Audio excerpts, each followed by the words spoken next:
তোমরা কোরআন বিশ্বাস করবে না, আর তোমরাও আল্লাহকে বিশ্বাস করবে না। কেন এই একবিংশ শতাব্দীতে তোমরা আল্লাহকে বিশ্বাস করবে? এটা আধুনিক যুগ। আমার নাম রোহিত রায়না, আমি হিন্দু ছিলাম আর কিছুদিন আগে ইসলাম ধর্ম গ্রহণ করেছি। এখন আমি আসলে মুসলিম মেয়েকে ভালোবাসি। আর বিভিন্ন ধর্মের মানুষের মধ্যে এত ঝগড়া বিবাদ দেখি কেন? এগুলো মানুষের বানানো। আল্লাহ এই বিবাদ সৃষ্টি করেননি, আর আল্লাহ এরকম নির্দেশ দিচ্ছেন না যে মানুষকে এগুলো করতে হবে। একজন অমুসলিম কোন মুসলিম মেয়েকে বিয়ে করলো, অথবা হিন্দু কেউ একজন মুসলিমকে বিয়ে করলো, এখন এত ঝগড়া বিবাদ কেন? আমি যদি ইসলাম গ্রহণ করি তাহলে সেই মুসলিম মেয়ের পরিবারেও কোনো সমস্যা নেই, তাহলে আমাদের মধ্যে এই ঝগড়া বিবাদগুলো কেন থাকবে? একটু ব্যাখ্যা করে বলেন। আমাদের চারপাশে এত বেশি ধর্ম কেন? এবারে প্রশ্ন করা হবে পেছনের মাইকে, পুরুষদের মধ্য থেকে। আসসালামু আলাইকুম স্যার। ওয়ালাইকুম আসসালাম। আমার নাম হলো SK Randharne, deputy engineer, government of Maharashtra, water supply department. আমি একজন অমুসলিম, নন মুসলিম। আমার প্রশ্নটা হলো যে আমাদের এই পৃথিবীতে কেন এত ধর্ম সৃষ্টি হয়েছে? আমাদের চারপাশে এত বেশি ধর্ম কেন? এখানে একটা সেন্টেন্স লেখা আছে পিস টিভি লোগোর নিচে, যে পিস টিভি মানবতার সমাধান। এখানে আমার মতামত হলো এই যে শান্তির জন্য জ্ঞান আর বিজ্ঞতার প্রয়োজন। ধন্যবাদ। ভাই একটা প্রশ্ন করলেন যে পৃথিবীতে এত ধর্ম কেন, এটা প্রথম প্রশ্ন। আর তারপর একটা মন্তব্য করলেন যে শান্তি মানবতার সমাধান, এটা পিস টিভির স্লোগান। শান্তির জন্য প্রয়োজন জ্ঞান আর বিজ্ঞতা। আমি আপনার সঙ্গে একমত। আপনার প্রশ্নের প্রথম অংশটা নিয়ে যদি বলি যে পৃথিবীতে কেন এত বেশি ধর্ম, আমাদের বুঝতে হবে যে সর্বশক্তিমান ঈশ্বর, আমাদের স্রষ্টা আল্লাহ সুবহানাহু ওয়া তাআলা পাঠিয়েছেন মাত্র একটা ধর্ম। আল্লাহ পবিত্র কোরআনে বলেছেন, সূরা আলে ইমরান অধ্যায় নম্বর 3 আয়াত নম্বর 19, ইন্নাদ-দীনা ইনদাল্লাহিল ইসলাম। একমাত্র ধর্ম, একমাত্র জীবন দর্শন যেটা আল্লাহ তাআলার গ্রহণযোগ্য, সেটা আল্লাহ তাআলার কাছে আত্মসমর্পণ করা। আল্লাহ তাআলা মাত্র একটা ধর্মই পাঠিয়েছেন। আর যত নবী রাসূল পৃথিবীতে এসেছেন, যেমন ধরেন আদম, ইব্রাহিম, মুসা, ঈসা, মুহাম্মদ, ওনারা সবাই শান্তিতে থাকুন। তারা মানুষকে একটা শিক্ষাই দিয়েছেন, আল্লাহর কাছে আত্মসমর্পণ করা। এখন আরবি ভাষায় যদি কেউ আল্লাহ তাআলার কাছে আত্মসমর্পণ করে তাহলে তাকে বলা হয় মুসলিম। আর ইসলাম, এই আরবি শব্দটার মূল আরবি শব্দটা হচ্ছে সালাম, যার মানে শান্তি। এর আরেকটা মূল আরবি শব্দ হচ্ছে সিলম, যার মানে আল্লাহ তাআলার কাছে নিজের ইচ্ছাকে সমর্পণ করা। তাহলে এক কথা ইসলাম মানে আল্লাহ তাআলার কাছে আত্মসমর্পণের মাধ্যমে শান্তি অর্জন করা। তাহলে আমাদের স্রষ্টা আল্লাহ তাআলা পাঠিয়েছেন মাত্র একটাই ধর্ম। তবে সময় বদলানোর সাথে সাথে ধর্মগ্রন্থগুলোও বদলে গেছে, বিকৃত হয়ে গেছে, নতুন জিনিস ঢুকেছে। আর এই ধর্মগ্রন্থ বদলানোর ব্যাপারে আল্লাহ পবিত্র কোরআনে বলেছেন, সূরা বাকারা অধ্যায় নম্বর 2 আয়াত নম্বর 79, ফাওয়াইলুল লিল্লাযিনা ইয়াকতুবুনাল কিতাবা বিআইদিহিম সুম্মা ইয়াকুলুনা হাযা মিন ইনদিল্লাহ লিয়াশতারু বিহি সামনান কালিলা ফাওয়াইলুল লাহুম মিম্মা কাতাবাত আইদিহিম ওয়াইলুল লাহুম মিম্মা ইয়াকসিবুন। দুর্ভোগ তাদের যারা নিজ হাতে কিতাব রচনা করে আর বলে এটা আল্লাহর নিকট হতে। তারা এটা বলে তুচ্ছ মূল্য প্রাপ্তির জন্য। তাদের রচনার জন্য শাস্তি তাদের, যা উপার্জন করে সেজন্য শাস্তি তাদের। আল্লাহ তাআলা পাঠিয়েছেন অনেক আসমানি কিতাব, অনেক ইনস্ট্রাকশন ম্যানুয়াল। সময় বদলানোর সাথে সাথে এই ইনস্ট্রাকশন ম্যানুয়াল, আল্লাহর এই আসমানি কিতাব বদলে গেছে। যখন কোনো কিতাব বিকৃত হয়ে গেছে, আল্লাহ নতুন রাসূল পাঠিয়েছেন আর নতুন কিতাব। এইভাবে অনেক দিন চলেছে। তারপর আল্লাহ পাঠালেন সর্বশেষ ও চূড়ান্ত নবী মুহাম্মদ সাল্লাল্লাহু আলাইহি সাল্লামকে, আর সর্বশেষ ও চূড়ান্ত আসমানি কিতাব কোরআন নাজিল করলেন। এর আগে যেসব নবী রাসূল এসেছিলেন, আমাদের প্রিয় নবী মুহাম্মদ সাল্লাল্লাহু আলাইহি সাল্লাম বলেছেন যে আল্লাহ তাআলা এই পৃথিবীতে 1,24,000 নবী রাসূল পাঠিয়েছেন। পবিত্র কোরআনে মাত্র 25 জনের নাম বলা হয়েছে, অন্যদের নাম আমরা জানি না। হতে পারে একজন প্রশ্ন করেছিল, আপনি কি মনে করেন, একজন হিন্দু আমাকে এই প্রশ্নটা করেছিল, আপনি কি রামকে আল্লাহর রাসূল বলে মানেন, অথবা শ্রীকৃষ্ণকে কি আল্লাহর রাসূল বলে আপনি মানেন? আমি বলবো, যেহেতু নামটা কোরআন হাদিসে উল্লেখ করা নেই, আমি জানি না। হতে পারে রাসূল, অথবা নাও হতে পারে, নিশ্চিত করে বলতে পারছি না। তবে এ কথাটা মানতে হবে, যেসব নবী রাসূল এসেছেন নবী মুহাম্মদ সাল্লাল্লাহু আলাইহি ওয়াসাল্লামের আগে, তারা ছিলেন সেই সময় আর সেখানকার মানুষের জন্য। তাহলে রাম যদি আল্লাহ রাসূল হয়েও থাকেন, যদি কৃষ্ণ আল্লাহ রাসূল হয়েও থাকেন, তারা এসেছিলেন সেখানকার মানুষ আর সেই সময়ের জন্য। বর্তমানে পৃথিবীর সব মানুষ তারা থাকতে পারে ভারতে অথবা আমেরিকায় বা সৌদি আরবে বা কানাডায় বা ইংল্যান্ডে, পৃথিবীর যে কোনো জায়গায় তারা মানবে সর্বশেষ ও চূড়ান্ত নবী মুহাম্মদ সাল্লাল্লাহু আলাইহি সাল্লামকে এবং সর্বশেষ ও চূড়ান্ত আসমানী কিতাব পবিত্র কোরআন। আল্লাহ আমাদের কথা দিয়েছেন সূরা হিজর অধ্যায় নম্বর 15 আয়াত নম্বর 9 যে আমি কোরআন অবতীর্ণ করেছি, সেটা আমি সংরক্ষণ করব। তাহলে আল্লাহ তাআলা পাঠিয়েছেন মাত্র একটা ধর্ম, সেটা হচ্ছে আল্লাহ তাআলার কাছে আত্মসমর্পণ করা। ইসলাম মানে আল্লাহর কাছে আত্মসমর্পণ করার মাধ্যমে শান্তি অর্জন করা। আর আপনি বললেন জ্ঞান এবং বিজ্ঞতা দিয়ে শান্তি অর্জন করা যায়। হ্যাঁ, কার কাছ থেকে জ্ঞান? সবচেয়ে সেরা কে?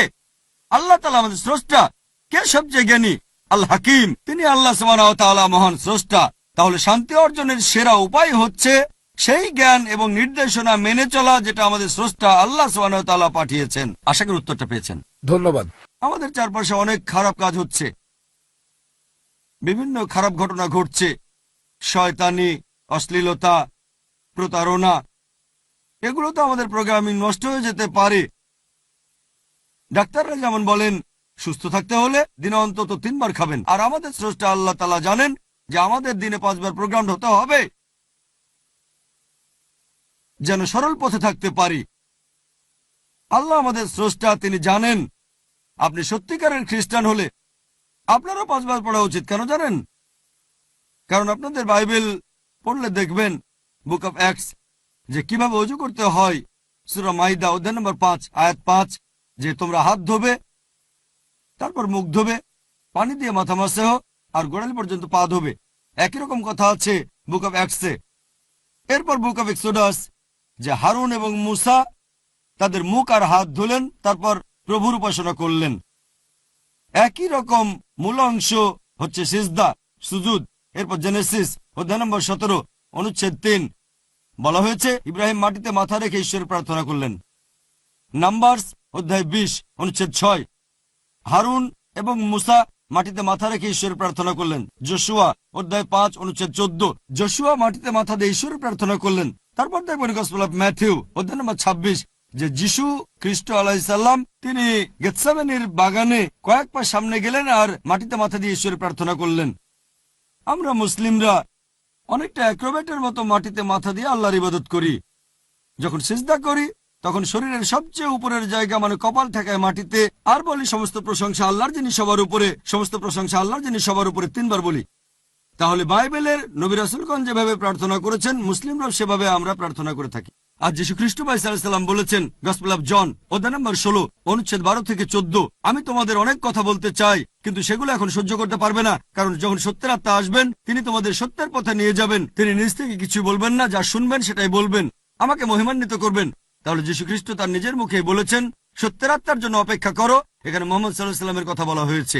আর নবী মুহাম্মদ সাল্লাল্লাহু আলাইহি সাল্লামকে নিয়ে অনেক ভবিষ্যৎবাণী যেমন ওল্ড টেস্টামেন্টে আছে তেমন নিউ টেস্টামেন্টেও আছে। ওল্ড টেস্টামেন্টে দেখবেন বুক অফ ডিউটেরোনমি অধ্যায় 18 অনুচ্ছেদ 18, বুক অফ ডিউটেরোনমি অধ্যায় 18 অনুচ্ছেদ 19, বুক অফ আইজায়া অধ্যায় 29 অনুচ্ছেদ 12, সং অফ সলোমন অধ্যায় 5 অনুচ্ছেদ 16। সবগুলো অনুচ্ছেদে বলা হয়েছে যে সর্বশেষ ও চূড়ান্ত নবী মুহাম্মদ সাল্লাল্লাহু আলাইহি সাল্লাম পৃথিবীতে আসবেন। নিউ টেস্টামেন্টেও আছে গসপেল অফ জন অধ্যায় 14 অনুচ্ছেদ 16, গসপেল অফ জন অধ্যায় 15 অনুচ্ছেদ 26, গসপেল অফ জন অধ্যায় 16 অনুচ্ছেদ 7, গসপেল অফ জন অধ্যায় 16 অনুচ্ছেদ 12 থেকে 14। সবগুলো অনুচ্ছেদে বলা হয়েছে সর্বশেষ ও চূড়ান্ত নবী মুহাম্মদ সাল্লাল্লাহু আলাইহি সাল্লামের কথা। তাহলে যদি সত্যিকারের খ্রিস্টান হন, যদি খ্রিস্টান মানে হয় যে লোক খ্রিস্টান ধর্ম বা ঈসা আলাইহিস সালামের নির্দেশ মেনে চলে, আমরা মুসলিমরা আমরা খ্রিস্টানদের চেয়ে বড় খ্রিস্টান। যদি সত্যিকারের খ্রিস্টান হন তাহলে নবী মুহাম্মদ সাল্লাল্লাহু আলাইহি সাল্লামের নির্দেশগুলো মেনে চলেন, নামাজ পড়ার আগে ওযু করবেন, নামাজে সিজদা করবেন, আর দিনে 5 ওয়াক্ত নামাজ পড়বেন। আশা করি উত্তরটা পেয়েছেন। ধন্যবাদ, খুব ভালো লাগলো। ঠিক আছে, পেছনের মাইকে যাচ্ছি। হ্যাঁ ভাই। প্রশ্নটা একজন অমুসলিম ভাইয়ের পক্ষ থেকে। ঠিক আছে, আপনি বলেন। আমার বন্ধু একজন নাস্তিক, সে আল্লাহকে বিশ্বাস করবে না, আরো বলে যে তোমরা কোরআন বিশ্বাস করবে না আর তোমরাও আল্লাহকে বিশ্বাস করবে না। কেন এই 21 শতাব্দীতে তোমরা আল্লাহকে বিশ্বাস করবে? এটা আধুনিক যুগ, বিজ্ঞান আর প্রযুক্তি অনেক উন্নত হয়েছে, তাহলে ঈশ্বরকে বিশ্বাস করবে না, তোমরা সেটাই করবে যেটা সব মানুষের জন্য ভালো। ভাই ধন্যবাদ। আপনার নাস্তিক বন্ধুর পক্ষ থেকে প্রশ্ন করলেন এই বিজ্ঞান আর প্রযুক্তির যুগে সৃষ্টিকর্তাকে বিশ্বাস করব কেন, বরং ভালো মানুষ হওয়ার চেষ্টা করব। আমি প্রথমে যে কাজটা করব আপনার বন্ধুকে অভিনন্দন জানাবো। কেন? কারণ দুর্ভাগ্যজনকভাবে বেশিরভাগ মানুষই অন্ধভাবে বিশ্বাস করে এই লোক হিন্দু কারণ তার বাবা হিন্দু, ওই লোক খ্রিস্টান কারণ তার বাবা খ্রিস্টান, আবার কেউ হয়তো মুসলিম কারণ তার বাবা মুসলিম। আপনার এই নাস্তিক বন্ধু এটা নিয়ে চিন্তা করেছে। আগে তার একটা ধর্মীয় পরিচয় ছিল, তবে সে মানতে পারেনি তার বাবা মা যে ঈশ্বরের উপাসনা করে তাকে সে ঈশ্বর মানতে পারেনি। এখন আমি তাকে অভিনন্দন জানাচ্ছি, তার কারণ আপনার বন্ধু ইসলামিক শাহাদার প্রথম অংশটা বলেছে লা ইলাহা, কোনো উপাস্য নেই। এখন আমাকে তার সামনে প্রমাণ করতে হবে যে ইল্লাল্লাহ, আল্লাহ ব্যতীত, সেটা আমি করবো ইনশাআল্লাহ। তাহলে এখানে অর্ধেক কাজ হয়ে গেছে। অন্যান্য অমুসলিমের ক্ষেত্রে প্রথমে আমাকে প্রমাণ করে দেখাতে হবে যে নকল ঈশ্বরের উপাসনা করছে সে, তারপর আল্লাহ তাআলার অস্তিত্ব প্রমাণ করতে হবে। আর এই অমুসলিম হচ্ছে নাস্তিক। আমার অর্ধেক কাজ হয়ে গেছে, সে অলরেডি ইসলামিক শাহাদার প্রথম অংশটা বলেছে লা ইলাহা, কোনো উপাস্য নেই। এখন প্রমাণ করতে হবে ইল্লাল্লাহ, আল্লাহ ব্যতীত, সেটা আমি করবো ইনশাআল্লাহ। বললেন যে আপনার বন্ধু বিজ্ঞান প্রযুক্তিতে বিশ্বাস করে আর পৃথিবী এগিয়ে যাচ্ছে। আমি তাকে একটা প্রশ্ন করতে চাই।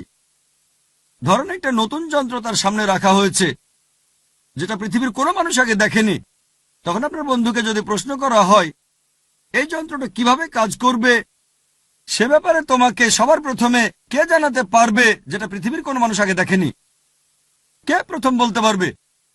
তখন আপনার নাস্তিক বন্ধু হয়তো বলবে উৎপাদনকারী, অথবা হয়তো বলবে আবিষ্কারক, অথবা সে বলবে স্রষ্টা, অথবা সে বলবে কারিগর। এইরকম একটা কিছু বলবে সে, হয় স্রষ্টা, কারিগর, উৎপাদনকারী, আবিষ্কারক, সে এরকমই কিছু একটা বলবে। আর দ্বিতীয় লোক, সেই স্রষ্টা বা আবিষ্কারক ব্যাপারটা যাকে জানাবেন সে হবে দ্বিতীয় লোক। তবে প্রথমে বলতে পারবে স্রষ্টা, উৎপাদনকারী বা আবিষ্কারক। এই উত্তরটা আপনি মনে রাখবেন। তাকে পরে প্রশ্ন করেন যে আমাদের এই বিশ্বজগৎ কিভাবে সৃষ্টি হয়েছিল। সে আপনাকে বলবে যে বিজ্ঞান উন্নত হওয়ার পরে এখন আমরা জানতে পেরেছি যে আমাদের বিশ্বজগৎ এটা প্রথমে ছিল ছোট একটা বিন্দু, তারপরে একটা বিস্ফোরণ হলো, সবকিছু আলাদা হয়ে গেল এবং সৃষ্টি হলো গ্যালাক্সি, নক্ষত্র, সূর্য, চাঁদ, আরো বিভিন্ন গ্রহ। এটা কবে জানতে পেরেছি? সে আপনাকে বলবে এটা 1973 সালের কথা। একদল বিজ্ঞানী তারা বলেন বিগ ব্যাং এর মাধ্যমে বিশ্বজগৎ সৃষ্টি হয়েছে। আপনি তাকে বলবেন বিজ্ঞান যে জিনিসটা জানতে পেরেছে মাত্র 35-36 বছর আগে, পবিত্র কোরআন সেটা বলেছে 1400 বছর আগে। সূরা আম্বিয়া অধ্যায় নম্বর 21 আয়াত 30 বলা হয়েছে, أولم يرى الذين كفروا অবিশ্বাসীরা কি দেখে না أن السماوات والأرض كانت رتقا فسقناهما। আকাশমণ্ডলী ও পৃথিবী মিশেছিল, আমি তাদের আলাদা করে দিলাম। পবিত্র কোরআনে 1400 বছর আগে কে এই কথাগুলো বলতে পারেন? সে নাস্তিক হয়তো বলবে এটা হঠাৎ করে মিলে গেছে। তর্ক করবেন না, বলে যান। তাকে পরের প্রশ্ন করেন আমাদের পৃথিবীর আকার কেমন? সে আপনাকে বলবে আগেকার দিনে পৃথিবীর মানুষ ভাবতো যে আমাদের এই পৃথিবী হচ্ছে সমতল। এরপর 1579 সালে স্যার ফ্রান্সিস ড্রেক জাহাজে পুরো পৃথিবী ঘুরে এসে প্রমাণ করলেন যে পৃথিবী বর্তুলাকার। আপনারা এটা জেনেছেন 1579 সালে, মানে প্রায় 400 বছর আগে। কোরআন একথা বলেছে 1400 বছর আগে। পবিত্র কোরআন বলছে সূরা নাজিয়াত অধ্যায় নম্বর 79 আয়াত নম্বর 30, والأرض بعد ذلك دحاها। তারপর আমি পৃথিবীকে বানিয়েছি ডিম্বাকৃতি। দাহাহার একটা অর্থ হচ্ছে বিস্তৃত, মানে পৃথিবীকে বানিয়েছি বিস্তৃত। আরেকটা অর্থ এটার মূল শব্দ দুইয়া, তার মানে ডিম। এখানে সাধারণ কোনো ডিমকে বোঝানো হচ্ছে না। এখন আমরা জানি যে পৃথিবী বলের মতো গোলাকার নয়, এটা পূর্বে আর পশ্চিমে চাপা। পৃথিবী দেখতে অনেকটা বর্তুলাকার। আর আরবি শব্দ দাহাহা দিয়ে সাধারণ কোনো ডিমকে বোঝানো হচ্ছে না, নির্দিষ্ট করে বলা হয়েছে উট পাখির ডিমকে। আর আপনারা যদি উট পাখির ডিম ভালো করে দেখেন তাহলে দেখবেন যে এটাও বর্তুলাকার। চিন্তা করেন, পবিত্র কোরআন বলেছে পৃথিবী বর্তুলাকার, এটা বলেছে 1400 বছর আগে। আপনার বন্ধুকে বলবেন কোরআনে এই কথাটা কে বলতে পারেন? সে তখন বলবে হয়তো তোমাদের নবী মুহাম্মদ সাল্লাল্লাহু আলাইহি সাল্লাম খুব বুদ্ধিমান ছিলেন। তর্ক না, বলে যান। তাকে বলেন চাঁদের আলোটা তার নিজস্ব নাকি প্রতিফলিত আলো? আপনার বন্ধু তখন বলবে আগেকার দিনের মানুষ ভাবতো চাঁদের আলোটা তার নিজস্ব আলো। এই কিছুদিন আগে, 100 বছর আগে, 200 বছর আগে, 300 বছর আগে আমরা জানতে পেরেছি যে চাঁদের আলোটা তার নিজস্ব আলো নয়, প্রতিফলিত আলো। আপনারা যেটা জেনেছেন কিছুদিন আগে, কোরআন সেটা বলেছে 1400 বছর আগে। সূরা ফুরকান অধ্যায় নম্বর 25 আয়াত নম্বর 61 কোরআন বলছে সূর্যের আলো তার নিজস্ব আলো আর সেখানে চাঁদের আলোকে বলা হয়েছে মুনির বা নূর, মানে ধার করা আলো, প্রতিফলিত আলো। কে এই কথা বলতে পারে 1400 বছর আগে যে চাঁদের আলো তার নিজস্ব আলো নয়, প্রতিফলিত আলো? সে কিছুক্ষণ চুপ থেকে হয়তো বলবে, আচ্ছা হতে পারে, তোমাদের নবী খুব বুদ্ধিমান লোক ছিলেন। তর্ক না, বলে যান। আমি স্কুলে শিখেছিলাম যে সূর্য প্রদক্ষিণ করছে এই সৌরজগতে, এই গ্যালাক্সিতে, তবে নিজ অক্ষের চারপাশে আবর্তন করছে না।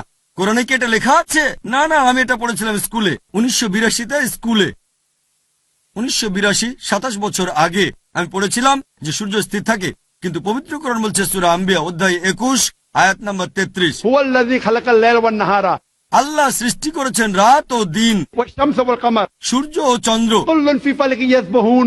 প্রত্যেকেই বিচরণ করে তার নিজ নিজ কক্ষপথে। আরবি শব্দ ইয়াসবাহুন, এটা দিয়ে চলন্ত কোনো কিছুর গতিকে বোঝানো হয়। কোরআন বলছে সূর্য আর চাঁদ প্রদক্ষিণের পাশাপাশি তাদের নিজ অক্ষের চারপাশে আবর্তিত হচ্ছে। আর বিজ্ঞান এখন জানতে পেরেছে যে নিজ অক্ষের চারপাশে ঘুরে আসতে সূর্যের প্রায় 25 দিন সময় লাগে। কোরআনে এই কথা কে বলতে পারেন 1400 বছর আগে? যেটা বিজ্ঞান জেনেছে সেদিন, হয়তো 20 বছর আগে, 30 বছর আগে। সে কথা বলবে না, উত্তরের অপেক্ষায় থাকবেন না, আপনি বলে যান। কোরআন বলছে আকাশের কথা।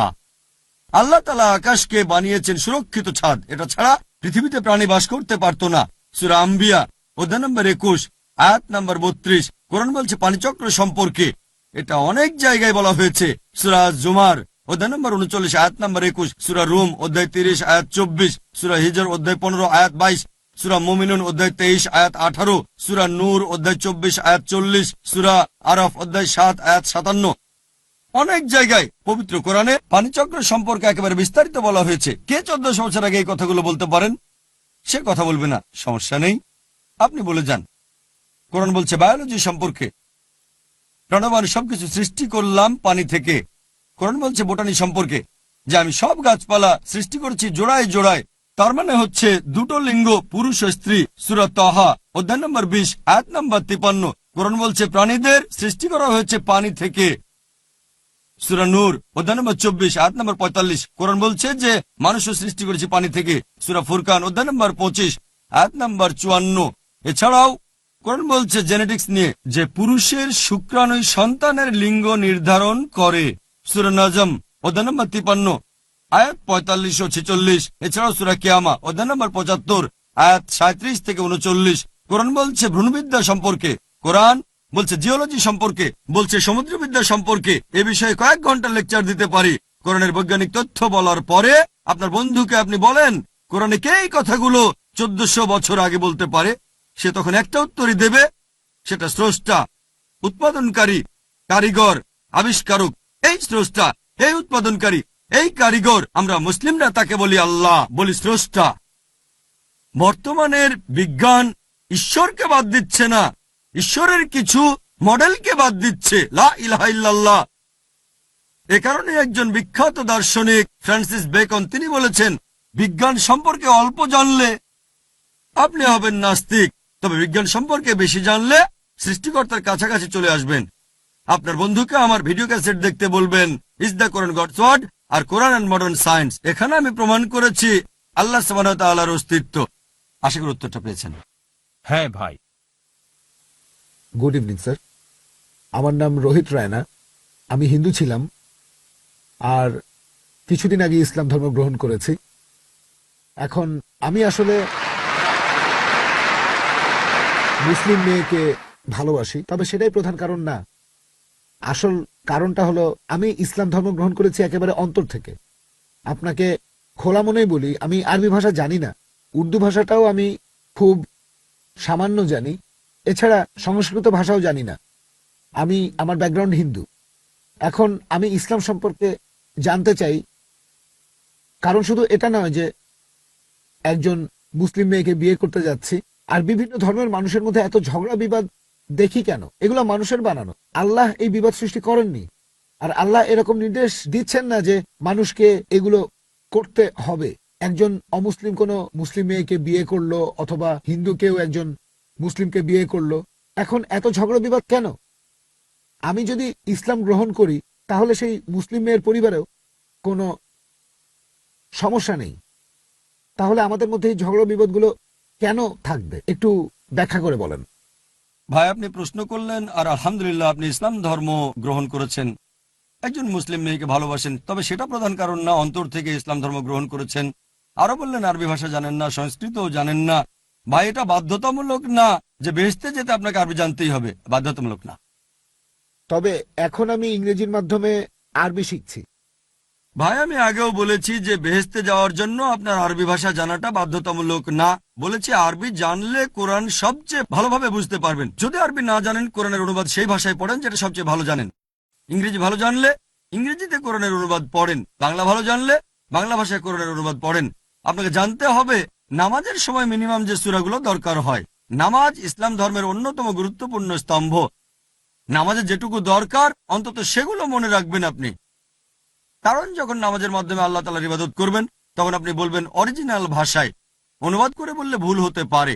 এটুকু বাদে ভাষা জানা বাধ্যতামূলক না, তবে কোরআনের অনুবাদ সেই ভাষায় পড়েন যেটা আপনি সবচেয়ে ভালো বোঝেন। এবার আপনার প্রশ্নে আমি আসি যে এত ঝগড়া বিবাদ কেন? আপনি ইসলাম গ্রহণ করেছেন, ঝগড়া বিবাদ কোথায়? যদি মুসলিমদের কথা বলেন, সেখানে তো কোনো ঝগড়া বিবাদ নেই। না, মুসলিমদের বিবাদ সম্পর্কে কিছু বলছি না, আমি বলছি হিন্দুদের বিবাদ সম্পর্কে। হিন্দুদের বিবাদ আমি কথা কেন বলছি? কারণ কোরআন বলছে সূরা বাকারা অধ্যায় 2 আয়াত 221, বলা হয়েছে তোমরা কোনো মুশরিককে কখনো বিয়ে করো না ঈমান না আনা পর্যন্ত। একজন মুমিন পুরুষ যদি সে কৃতদাসও হয়, একজন দাস হলেও সে কোনো মুশরিক পুরুষের চেয়ে উত্তম, যদিও সেই মুশরিক তোমাকে মুগ্ধ করে। আর মুশরিক মহিলাদের ক্ষেত্রে একই রকম, পুরুষদের জন্য। এটার কারণ হচ্ছে, ধরেন আপনার একটা গাড়ি আছে, তার দুটো চাকা দিলেন সাইকেলের আর দুটো দিলেন ট্রাকের। গাড়ি তাহলে চলবে কিভাবে? সবগুলো চাকা হতে হবে একই রকম। আর একজন ভালো আর ধার্মিক মহিলা চাইবে তার স্বামীও যেন বেহেশতে যায়, যেন জান্নাতে যেতে পারে। সেই মহিলা যদি বেহেশতে যাওয়ার পথ খুঁজে পায় আল্লাহর কাছে আত্মসমর্পণ করে শান্তি অর্জনের মাধ্যমে, তাহলে আপনাকেও সেজন্য অনুরোধ করতে পারে। সেজন্যই হয়তো ইসলাম গ্রহণ করেছেন। আর হিন্দুদের ব্যাপারে যদি আমাকে বলতে হয়, আমার ভিডিও ক্যাসেট দেখাতে পারেন, similarities between Islam and Hinduism.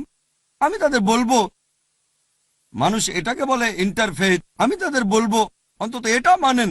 আমি অমুসলিমদের বলি, এই ইন্টারফেথ ডায়ালগে আমার কোনো ভরসা নেই যে ইসলাম ধর্ম যা বলে সেই কথা বলে হিন্দুইজম, আর খ্রিস্টান ধর্ম এই সবগুলো একই, এর সাথে আমি একমত না। বিভিন্ন ধর্মের ছাত্র হিসেবে আমি জানি পার্থক্য আছে। আমি তাদের বলি অন্তত এটা মানেন, একটা কিতাব একেবারে 100% ঈশ্বরের বাণী। খ্রিস্টানরা বলবে আমার আপত্তি নেই এটা মানতে যে বাইবেল 100% ঈশ্বরের বাণী। হিন্দুরা বলবে বেদকে ঈশ্বরের বাণী বলে মানতে আমার কোনো আপত্তি নেই।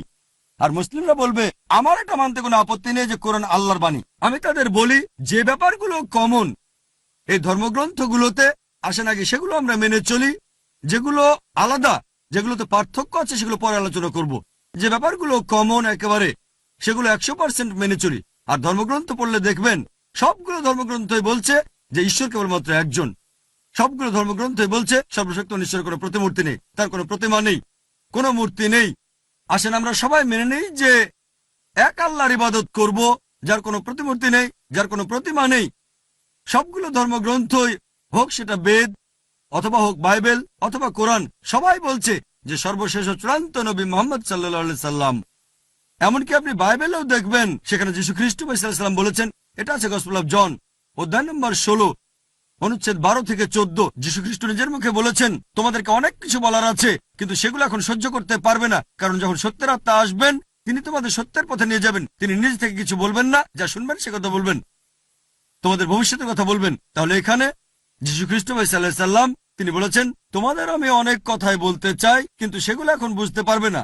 যখন সত্যের আত্মা তোমাদের মাঝে আসবেন তিনি তোমাদের সত্যের পথে নিয়ে যাবেন। এখানে নবী মুহাম্মদ সাল্লাল্লাহু আলাইহি সাল্লাম সম্পর্কে বলছে। পৃথিবীর সবগুলো প্রধান ধর্মের পবিত্র গ্রন্থ, হিন্দুইজম, খ্রিস্টান ধর্ম, ইহুদি ধর্ম, ইসলাম, সব গ্রন্থই বলছে সৃষ্টিকর্তা একজন, শুধু তার ইবাদত করব, আর সর্বশেষ চূড়ান্ত নবী মুহাম্মদ সাল্লাল্লাহু আলাইহি সাল্লাম। তাহলে সব অনুসারীরা যদি তাদের ধর্মগ্রন্থ পড়েন, ইনশাআল্লাহ এই বিরোধ থাকবে না। সবাই আল্লাহর কাছে আত্মসমর্পণের মাধ্যমে শান্তি অর্জন করতে পারবে। আশা করি উত্তরটা পেয়েছেন।